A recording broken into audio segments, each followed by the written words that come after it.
atau tidak? Ini yang kita nak bincangkan. Sebab dia ada kaitan juga dengan hadis ini.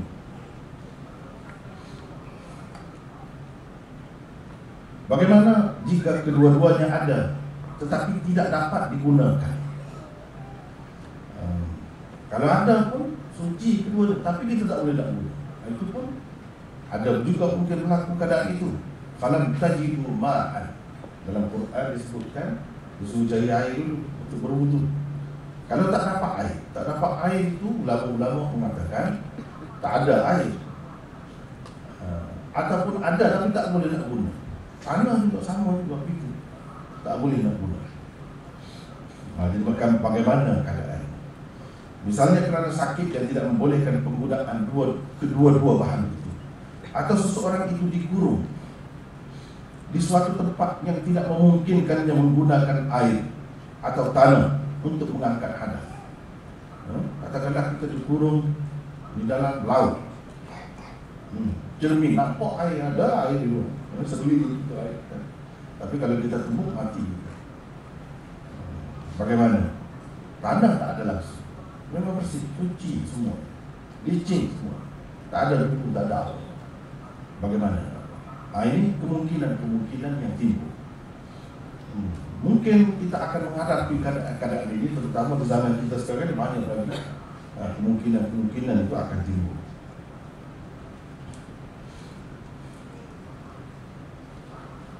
Dalam perbahasan fiqh, masalah ini dikenali dengan masalah faqidut tahurain. Masalah faqidut tahurain, atau masalah orang yang tidak mempunyai air dan tanah, dua bahan yang diperintah syara supaya digunakan untuk bersuci daripada hadas. Asal maknanya orang yang ketiadaan kedua-dua bahan itu asal. Tapi boleh jadi juga berlaku ada dua tapi tak boleh guna. Itu pun termasuk dalam masalah ini juga, masalah faqidut tahurain. Masalah faqidut tahurain biasanya dibahas di dalam kitab-kitab hadis di bawah tajuk yang sedang dibincangkan ini. Kalau dalam kitab-kitab hadis kita nak tahu masalah ini, sinilah tempatnya. Kalau dalam kitab itu ada bahas, dia bahas di sinilah. Kalau tak ada pun tak ada. Kalau tak ada pun tak ada. Itu bergantung kepada huraian pensyarah-pensyarahnya lah. Jadi ada yang nak panjang, ada yang nak ringkas. Oleh kerana sebenarnya kita dalam bahasa Melayu ini sudah ada syarah sendiri, iaitu Bahrul Madi yang masyhur itu kan. Saya sudah tengok dalam kitab itu dia tidak ada bahasa. Itu untuk ringkas, Tapi kalau ada di dalam kitab-kitab hadis, di sini lah tempatnya. Kepada orang-orang yang belajar, dia perlu tahu kalau masalah ni kalau nak ada, nak dapat di mana? Dalam kitab yang berpuluh-puluh jilid, di mana sepatutnya ada? Susah juga kalau kita nak buka tiap-tiap jilid begitu. Sepatutnya kita kena tahu ini di mana kalau ada. Kalau tak ada, tak payah susah-susah cari lah tempat lain di sini. Kalau tak ada, cari kitab lain sudah. Tak perlu lagi buka kitab tu, mungkin ada juga di tempat lain, tapi biasanya disebut di sini. Inilah tempat perbincangannya. Faqidut tahurain pada hakikatnya adalah orang yang ketiadaan kedua-dua bahan pencuci, air dan tanah, atau orang yang tidak dapat menggunakan air, sama ada untuk mengangkat hadas kecil dengan berwudu atau mengangkat hadas besar dengan mandi wajib. Atau kira dia ada tak boleh wudu atau tidak ada air untuk mengangkat hadas kecil ke atau hadas besar, tak kira.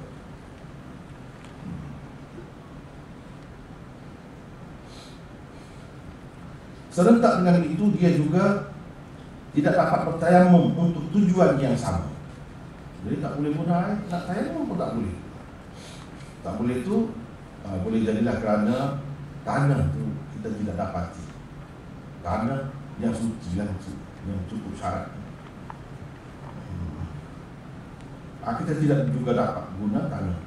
Berdasarkan hadis di atas, faqidut tahurain tentunya akan berada dalam dilema sama ada akan bersembahyang demi menjaga waktu sembahyang atau meninggalkannya saja kerana sembahyang tidak sah dan tidak diterima tanpa bersuci. Itulah alasan. Kalau kita perhati benda ni, pendapat ulama berbeza-beza. Ada yang kata ini, ada yang kata ini. Jadi dalam masalah ni, masalah khilaf, kalau kita dapati ada orang yang pilih pendapat ini, kita pulang kepada dia masing-masing. Tak boleh kata apa. Kalau dia nak pilih pendapat ini pun boleh, pendapat ini pun boleh, seperti yang akan datang kita sebut tadi.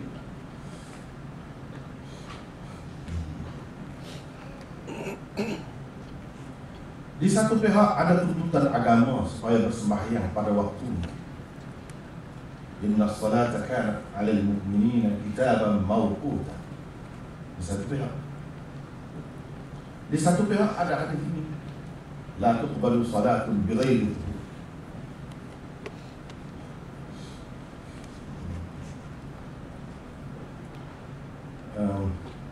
di satu pihak yang lain ada hadis yang menghalangi dia bersembahyang tanpa bersuci terlebih dahulu. Jadi adakah di sana jalan keluar kepada masalah ini?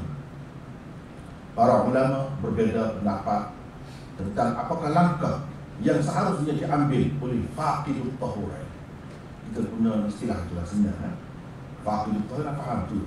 Maksudnya orang yang tidak ada kedua-dua bahan pencuci itu, ataupun ada tapi tak boleh guna kedua-dua. Apa panjang tu? Faqidut tahurain itu senang. Satu, Imam Abu Hanifah, Al-Thawri, Al-Auza'i dan Al-Syafi'i dalam salah satu qaul qadimnya berpendapat. Jadi kadang-kadang seseorang ulama ni ada banyak pendapat.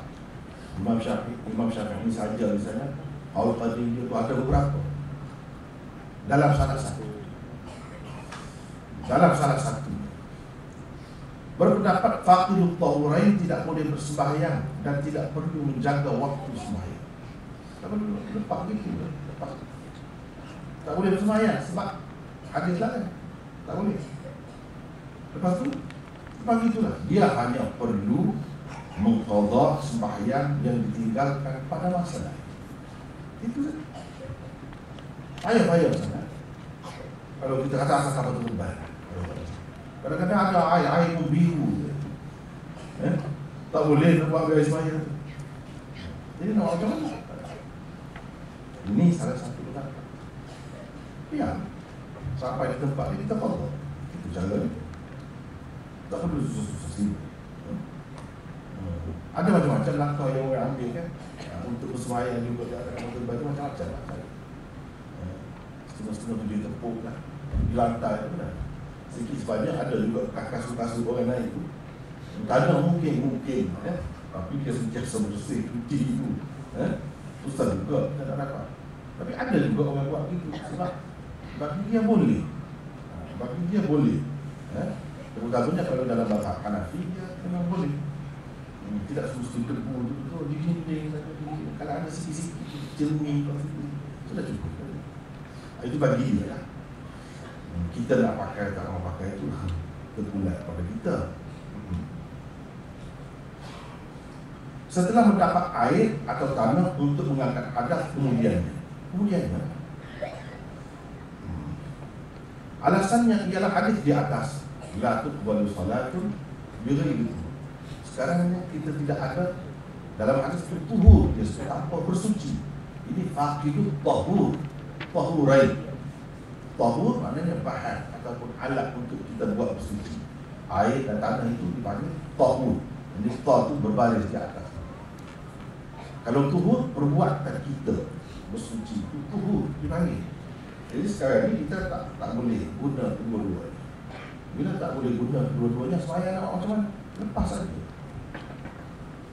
Maknanya kita tidak berdosa. Tidak berdosa dalam keadaan itu. Dua, ini pendapat yang kedua. Imam Ahmad, Imam Bukhari, Sahnun, Ashab dan Al-Muzani berpendapat. Ini Sahnun, Ashab ini kedua-duanya adalah anak murid kepada Imam Malik. Tapi banyak juga pendapat dia tidak seperti guru dia. Walaupun dia anak murid Imam Malik, banyak pendapat Imam Malik itu dia pakai, tapi banyak juga pendapat dia berbeza daripada guru dia. Faqidut tahurain perlu bersembahyang fardu dalam waktunya, dan sembahyang itu tidak perlu diqadha lagi kemudian. Boleh bersembahyang tanpa wudu, tanpa tayammum dalam keadaan ini, dan tak perlu diqadha. Sebab nak jaga masa sembahyang yang Allah SWT tentukan itu kita kena buat. Jadi yang ni kata laku baru salat beri tuhur dalam keadaan biasa, dalam keadaan ada kedua-dua tahur itu. Tapi kalau tidak ada, ini mengikut pendapat dia, mengikut pendapat mereka ni lah.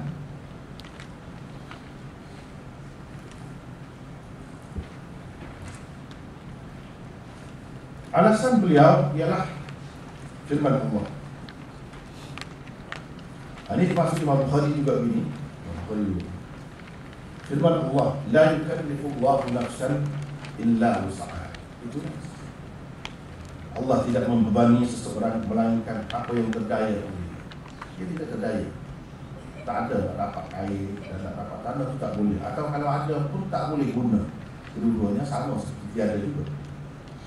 Oleh kerana faqidut tahurain tidak mampu mendapatkan atau mengguna salah satu daripada dua bahan pencuci itu, dia tidak dibebani lagi dengannya. Tak ada lagi terikat dengan kena bertayamum ataupun berwudu dan sebagainya. Tak ada lagi terikat dengan itu. Tetapi oleh kerana dia mampu mengerjakan sembahyang pada waktunya, boleh ke tidak sembahyang? Boleh kan? Sembahyang boleh. Dia boleh. Dia bukan tak mampu mengerjakan sembahyang. Jadi dengan sebab itu dia kena buat. Sebab dia mampu. Nak guna air, dia tidak mampu. Nak guna tanah pun dia tidak mampu juga. Tapi sembahyang dia boleh buat. Perbuatan sembahyang itu baca semua boleh. Itu alasan. Maka dibebanilah dia dengan sembahyang pada waktunya. Dia tidak perlu mengqadha sembahyang kerana sembahyang telah ditunaikannya pada waktunya. Nak qadha apa lagi? Dan sembahyang itu dibuat dalam waktunya dah.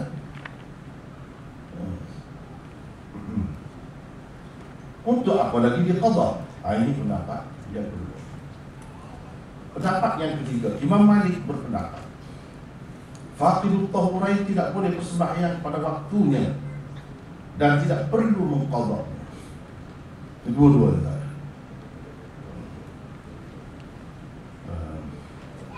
Sekali lagi, faqidut tahurain tidak boleh bersembahyang pada waktunya dan tidak perlu mengqadha.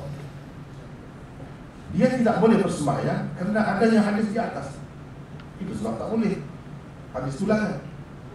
Dan tidak perlu mengqadha kerana firman Allah di dalam surah Al-Baqarah tadi. Tidak perlu qadha.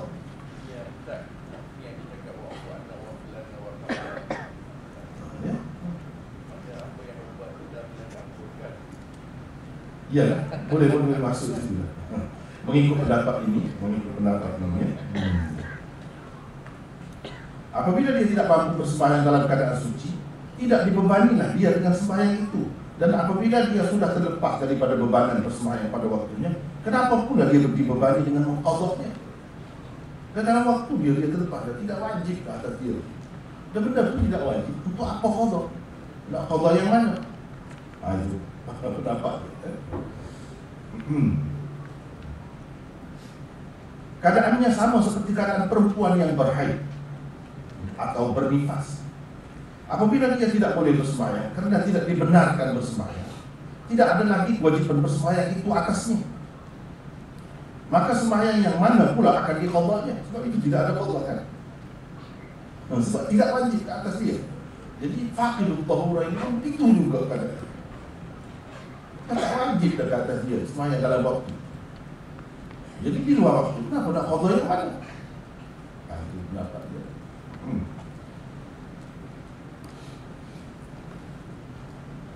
Sesetengah golongan Zahiriyah dan Abu Thawr dalam salah satu pendapatnya juga bersetuju dengan Malik dalam masalah. Jadi kita perlu masing-masing cara ya. Kalau Syekh Barbawi dulu, dia lebih banyak kumpulkan masalah-masalah dan penyelesaiannya mengikut mazhab Syafi'i saja. Itu cara dia, betul juga cara dia. Tapi kalau kita tengok kebanyakan syarah-syarah Tirmidzi, hadis-hadis ni, dia tidak tumpu kepada satu mazhab ini, tidak begitu. Dia lebih terbuka macam ni. Tapi dia buat itu, dia adalah maksud dia sendiri, dia ada maksud dia. Nak bawa ke alam lain ni, umumnya orang bermazhab Syafi'i. Jadi penyelesaiannya cara Syafi'i. Asas ada. Kita tak boleh kata apa, dia telah buat sesuatu yang besar, sesuatu yang boleh dipegang. Tetapi kalau mengikut cara penulisan kitab hadis yang sebenarnya, yang antarabangsa lah, dia tidak terikat dengan satu-satu. Dia sepatutnya terbuka. Macam ni lah, terbuka ni. Sebab ini hak semua, bukan hak satu golongan saja. Dan kita duduk di sini, Malaysia misalnya, bukan ada ikatan daripada Rasulullah SAW ataupun daripada ulama mana-mana dulu, sahabat ke, ada ulama. Orang Malaysia mengerti Syafi'i, tak ada ketetapan. Dan berapa banyak kalau kita nak penyelesaian cara Syafi'i, tak sesuai lah banyak kali. Tapi ada juga orang yang dia nak bergerak juga, terbulat. Tapi kalau kita tengok banyak kalau tak boleh selesai. Susah kalau nak selesai pun susah. Dan tidak sesuai dengan keadaan banyak perkara lah. Seperti sebelum ni saya sudah sebut dah, misalnya masalah cengkeram, urbun, cengkeram tu tapi kita tak boleh. Tapi memang kita urbun, di mana-mana urbun. Jadi dia pakai tu, dia pakai apa? Kalau kita tanya dia pun tak tahu. Dia pun tak tahu. Sebenarnya itu mazhab Ahmad. Jadi kalau kita tak tahu, kita begitu Syafi'i kata halal, tapi maknanya kita makan juga halal. Kita buat 3 benda halal. Itu kena berhati-hati juga. Kita bukan perlu tahu nak suci untuk sembahyang saja dalam hidup kita. Kalau kita berniaga, berurusan dengan orang ramai, ada benda-benda macam itu kita kena tahu bila kita nak guna. Kalau kita tidak ada urusan, itu tak apa lah. Tapi kalau kita berurusan dalam perkara itu, kita mesti kena tahu. Kalau tidak, salah kita, dosa lah. Sebab kita tak ada berjalan di hadapan kita. Yang ada kita pegang yang itu kata tak boleh. Sebab itu kata kita buntu dia ni. Itulah dia saya kata jangan tertutup sangat. Susah kita juga. Jadi kita biar terbuka. Sebab ini semua ni imam-imam kita. Jadi tak perlu tonjol satu saja tak. Lebih terbuka, lebih luas, itu lebih baik. Kalau kita, ini masalah orang yang bertaklid, dia taklid saja mazhab Ahmad, selesai. Tapi kalau kita taklid itu, dosa dia buat kerja mana? Dia kena jelas. Jadi kena tahulah. Sama juga dengan yang ini. Jadi kalau kita nak ikut pada satu seperti saya sebut tadi, tak kisah, boleh. Tak ada siapa pun kata kamu mesti orang sini mesti kena ikut yang pertama. Tak ada. Kalau ada itu benda yang dibuat-buat, jadi susah. Masyarakat sendiri dunia, diri sendiri susah.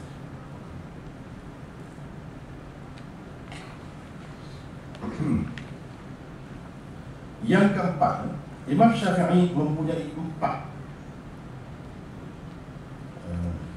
pendapat dalam masalah. Imam Syafi'i ada 4 pendapat dalam masalah ini, bukan 2 saja, 4. Kalau orang zaman sekarang kita tengok, kalau kita seorang alim sekarang dapat dia tidak tetap gini dia kata tak ada pilihan. Kita ingat orang yang lebih hebat lagi, dia apa? Sekali dia tak kisah. Cuma bezanya pendapat kita orang ramai, orang biasa dengan imam-imam ni, mereka setiap pendapat yang mereka keluar dia ada dalil, dia ada asas dia. Cuma kemudian dia tidak berapa puas hati dengan dalil itu. Sebab di hadapan dia ada dalil yang lain yang lebih kuat. Jadi dia tinggalkan itu. Tinggalkan itu, dalil itu tetap ada. Orang lain masih lagi duduk pakai yang itu. Dia saja tak. Jadi dia pergi kepada pendapat lain. Kemudian dia tengok ada dalil lain yang lebih kuat. Dia mengikut dalil, mengikut hujah. Jadi dia boleh tinggal. Jadi yang dahulu tu bukan mengaruh, tidak mengaruh, kecuali kalau dia kata pendapat yang dulu saya salah, saya tersalah. Dalil itu tahu memang salah. Saya tarik balik. Kecuali kalau dia kata begitu. Kalau dia tinggal saja, itulah yang jadi pendapat dia. Qaul, ada 4 qaul Imam Syafi'i.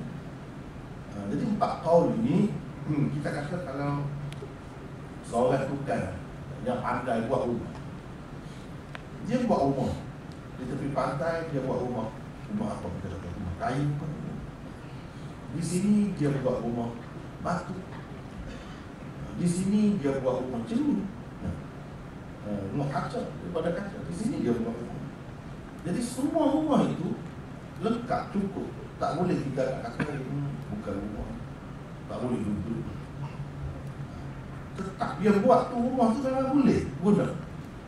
Cuma dia kata lebih sesuai kalau di sini dalam keadaan ini. Yang ini rumah macam ni, dia pun buatlah rumah satu lagi. Dia buat lagi yang lain. Begitu pendapat dia. Dia ada asas. Rumah juga, bukan mainan, bukan gurauan, bukan istana pasir budak-budak main di tepi pantai itu. Bukan begitu. Memang rumah betul. Jadi pendapat dia itu memang ada dalil betul. Cuma dalil itu dia kurang kuasa. Boleh jadi orang lain masih berkuasa dengan yang itu pegang lagi. Dia sendiri. Ini Islam menggalakkan sebenarnya percambahan fikiran. Jangan kita beku, jangan takut. Kalau kita nak berubah pendapat, jangan takut. Imam-imam macam. Dan kalau kita nak lakukan pendapat, dia ada dalil dulu, supaya kemudiannya tak perlu dirobohkan. Sesiapa yang perlu nak duduk di situ, kita banyak rumah, duduklah. Mungkin sesuai dengan dia duduk di situ. Begitu caranya. Beza. Sebab itulah dalam qawaid fiqh disebutkan al-ijtihad la yanqudu bil ijtihad. Ijtihad tidak roboh dengan ijtihad yang lain. Macam Imam Syafi'i, dia pendapat satu ini hasil ijtihad, bukan pendapat nafsu ikut nafsu, tak ada dalil, tidak. Dia sudah ada.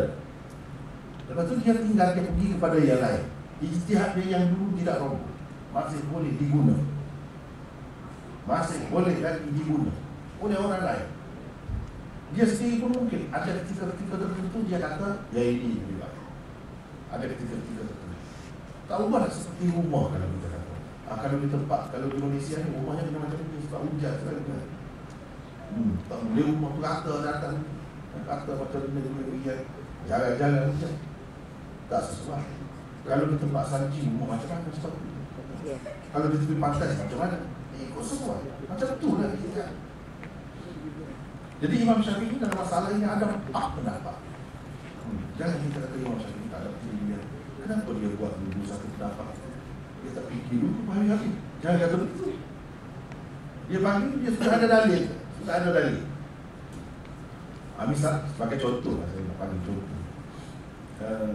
Imam Syafi'i mengikut qaul qadimnya, dia kata air sembahyang yang kita guna dah, yang kita guna buat ambil air sembahyang, yang ni air mustakmal lah.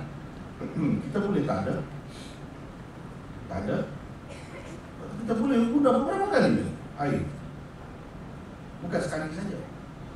Yang kita tersebar dengan umum dalam masyarakat kita ni yang mengamalkan Syafi'i, sekali sudah guna untuk yang wajib, jadi mustakmal, tak boleh lagi. Itu kau jadi, itu pendapat dia yang kemudian. Pendapat dia yang dahulu itu pun terpakai juga macam rumah tadi lah. Boleh duduk kalau nak duduk, bukan kata rumah musuh. Jadi macam ini dia, lepas tu dia fikir.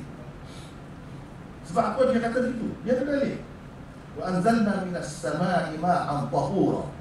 Tahur dalam bahasa Arab dipanggil sighah mubalaghah. Sighah mubalaghah bermakna berkali-kali, banyak kali. Kalau dikatakan akil, seorang yang makan, sekali makan, akil. Tapi kalau akul, banyak kali makan. Ataupun orang Selatan kata, berhenti makan. Berhenti makan, suka makan, banyak kali makan. Itu akul, beza. Akul, tahur. Kalau menyucikan, mutahhir, satu kali. Ini tahur, dia tidak kata mutahhiran, tapi dia kata tahuran. Bila kata tahur, beberapa kali. Itu dalil. Kemudian dia fikir dalam perjalanan sahabat-sahabat di mana-mana, dia nak pergi apa-apa urusan, tak ada pula. Bila tak ada air, ada sikit, Nabi SAW kata tak mari air tu, kemudian tak ada. Lepas tu yang lain-lain kali-kali dia ambil air tu, tak ada pula berlaku gitu. Kenapa? Jadi bila air sedikit, guna air. Yang lain tayamum. Kenapa perlu pergi kepada tayamum? Padahal air itu masih ada lagi. Kalau kita nak guna mengikut kaedah tadi, boleh lagi beberapa kali, 5 kali, 10 kali pun boleh. Dia tengok sebenarnya tak ada. Sahabat-sahabat tak buat. Lepas tu dia tinggal. Yang lama tu, dia ambil yang baru. Ini menunjukkan bila tak ada air, bila air itu sudah mustamah, tak boleh guna. Jadi dah tak ada air, nak suci macam mana? Tayamum lah. Dia pergi kepada tayamum tu. Sebab apa? Dia tengok amanah sahabat tak ada, yang tak ada air semaya tadi, kemudian guna pula berkali-kali, tak ada. Sebab itu dia tinggal yang lama. Yang lama haul qadim. Tetapi dalam mazhab Malik, haul qadim yang ditinggalkan oleh Syafi'i itu masih digunakan dengan meluas lagi. Dia kata kuat itu. Dia kata kuat, bukan lemah. Imam Syafi'i pun mendapatkan itu. Dia bagi pendapat itu dalil kan, ada dalil. Imam Malik pun kadang-kadang dalil itu. Kemudian sekarang ni dia ada dalil lain, sahabat-sahabat tak buat. Jadi dia pula buat hati dengan yang dia buat. Jadi dia pergi kepada tayamum. Jangan guna air beberapa kali sebab sudah jadi mustamah. Itu cara perubahan pendapat. Kedua-duanya ada dalil. Yang kedua kita tengok amalan sahabat. Amalan sahabat tak ada buat gitu. Kalau nak betul, tahur tu dipakai dengan makna mubalah, banyak kali boleh guna, mesti sahabat buat. Tapi sahabat tak ada buat. Ini menunjukkan tidak. Jadi dia buat pendapat lain lah. Ada dalil dengan dalil. Adapun pendapat kita orang ramai, kita pendapat pikiran kita saja, bukan ada dalil pun. Lain, beza. Jadi kalau kata qaul ulama, dia ada dalil. Sepatutnya begitulah, terutama imam-imam besar. Imam besar. Imam Syafi'i mempunyai 4 pendapat dalam masalah ini. Tetapi yang rajih daripadanya ialah faqidut tahurain, wajib menunaikan sembahyang pada waktunya dan wajib juga mengqadahnya di kemudian hari. Jadi dalam waktu kita sembahyang. Lepas tu pada masa yang lain bila dapat air, bila dapat bahan untuk bersuci itu, qadah di luar waktu qadah. Ini pendapat yang rajih dalam mazhab Syafi'i. Ada juga yang marjuh, rajih maknanya kuat. Ini kuat. Yang kelima, Abu Yusuf dan Muhammad, 2 orang murid utama Abu Hanifah, berpendapat orang seperti ini mestilah menyerupai orang yang bersembahyang di dalam waktu sesuatu sembahyang fardu. Ini orang panggil dalam istilah at-tashabbuh bil musalli. At-tashabbuh bil musalli. Dia tidak boleh betul-betul bersembahyang. Apa yang dikehendaki dilakukannya hanyalah rukun, sujud dan lain-lain rukun sembahyang dengan tidak bertasbih, membaca Fatihah serta ayat-ayat Al-Quran dan berdoa. Tiada semua. Semua perbuatan zahir, gerak-geri. Apa yang harus dilaksanakan hanyalah rupa luaran sembahyang. Di kemudian harinya dia mestilah mengqadha sembahyang yang telah terlepas itu. Ini pendapat dia. Jadi bila masuk dalam waktu itu, sebelum habis waktu kita kena menyerupai orang yang bersembahyang. kita nak bersemayam betul tak boleh. Sebab ada hadis yang kita bincang tak boleh. Jadi apa yang dia boleh buat? Tasyabbuh, menyerupai. Kemudian bila habis waktu itu, bila kita dapat salah satu daripada dua bahan cuci itu, kita qadha lah.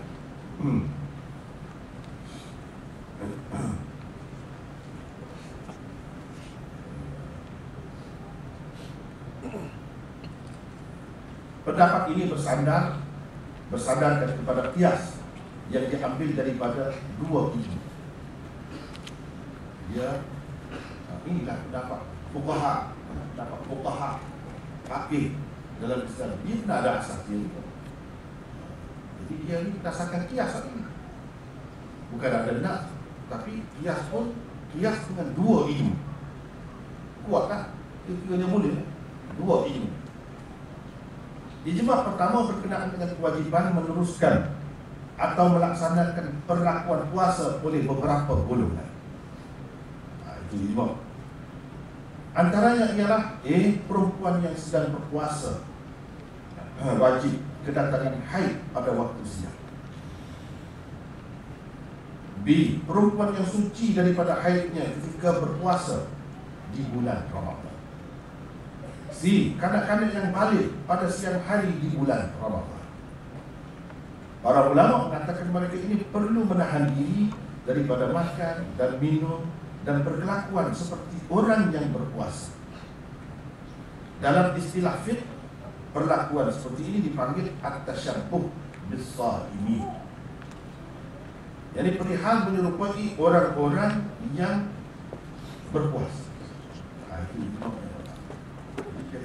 menyerupai. Dia baru bagi foto ketika siang. Pagi tadi dia niat berpuasa, dia sedang berpuasa. Tengah hari dia datang haid. Jadi dia nak buat macam mana? Tak boleh nak turun puasa dalam batal lah. Tapi dia kena tasyabbuh besar. Jadi menyerupai orang-orang yang berpuasa. Tidak makan macam orang puasa lah kadang-kadang.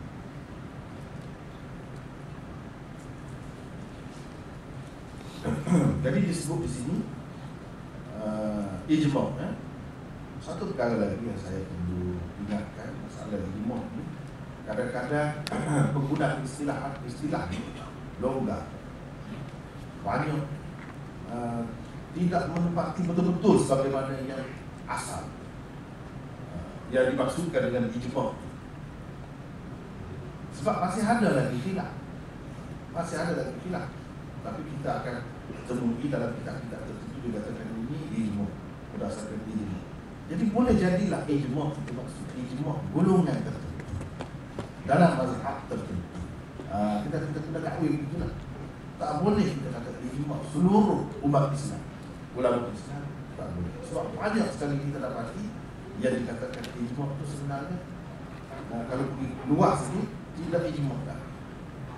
Jadi boleh jadilah yang dimaksudkan dengan ijma golongan tersebut, mazhab tersebut. Jadi kalau mengikut pendapat yang lain, tak perlu dia macam itu.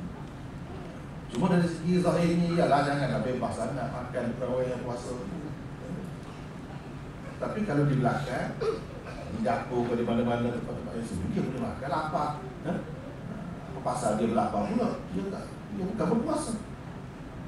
Jadi nak kata ijma semua orang Islam tidak. Tapi di sini dia sebut ijma, tak boleh kita terima. Dia kata ijma. Jadi kias dengan yang itulah. Itu berkenaan dengan puasa, sembahyang pun macam itu.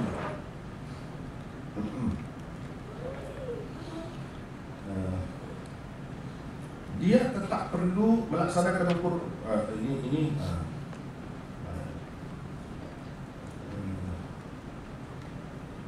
Manakala ijma' yang kedua, itu ijma' yang pertama, kias dengan ijma' yang pertama tadi. Ijma' yang kedua, inilah maqis alaih, dikiaskan dengan ijma'.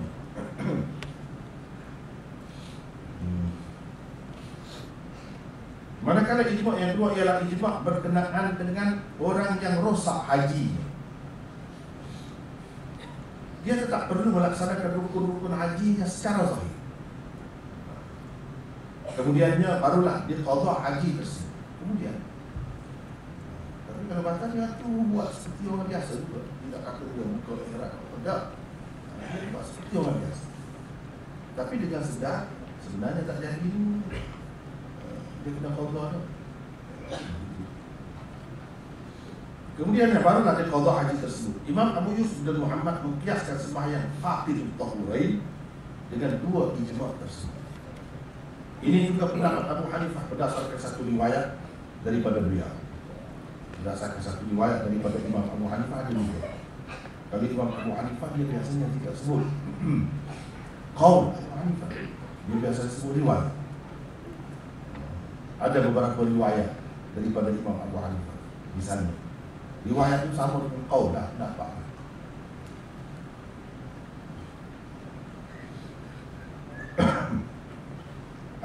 Tak apalah. Ini saya sendiri pun sebenarnya sudah tulis dah dalam ulasan ringkas kitab Sahih Bukhari di bawah bab jika seseorang tidak mendapati air dan tidak juga mendapati tanah. Di bawah bab itu ada bincang. Mungkin ada perbahasan yang berbeza sedikit sebanyak di sini kita mesti sudah tulis. Ini perkara ketiga yang berkait dengan hadis yang kita sedang bincangkan. Habis di situ perkara yang ketiga, iaitu masalah faqidut tahur. Masalah orang yang tidak dapat dua bahan pencuci atau tidak dapat mengguna. Dapat ada tapi tidak dapat mengguna. Perkara keempat, ini perkara keempat yang juga ada kaitan dengan hadis. Biasanya kalau dibahas di sini. Satu lagi masalah yang sering dikaitkan dengan hadis ini ialah mas'alatul bina ala salat, yaitu masalah menyambung semula sembahyang setelah ia terbakar. Ini pun ada khilaf.